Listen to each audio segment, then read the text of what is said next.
growing a food forest is not growing food in the forest, it's growing food like the forest.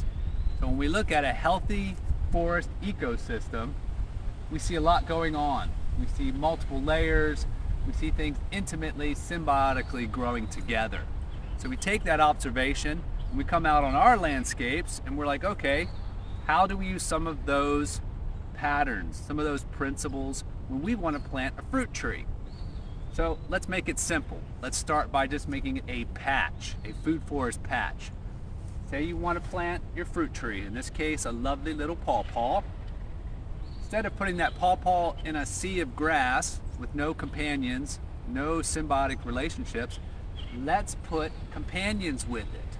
Let's mix up things that bring in pollinators, that drop mulch, that fix fertility. Let's create a little ecosystem. Then let's go another 15, 20 feet over and do the same thing. And then over the entire lawn landscape, you begin to create this mosaic of food forest patches.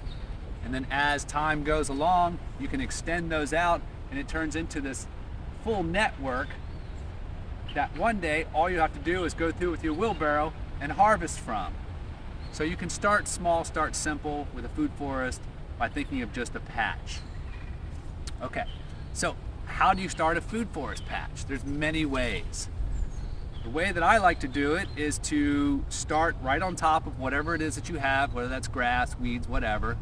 Start covering that up. Put down compost, put down manure, put down your vegetable waste, and then start layering that. Newspaper, cardboard, straw, wood chips. Lasagna that up. This ideally is done, a full season or more ahead to begin to condition what is typically poor soil.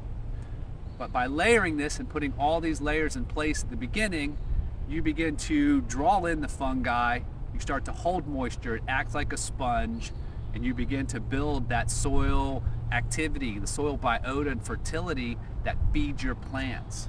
So it really all starts with creating that good soil conditioning and just layer it, give it time. Then you can come back and start to plant into that decomposing material your main fruit or nut producers, and then surround that with your companion plants, and you're off to the food forest.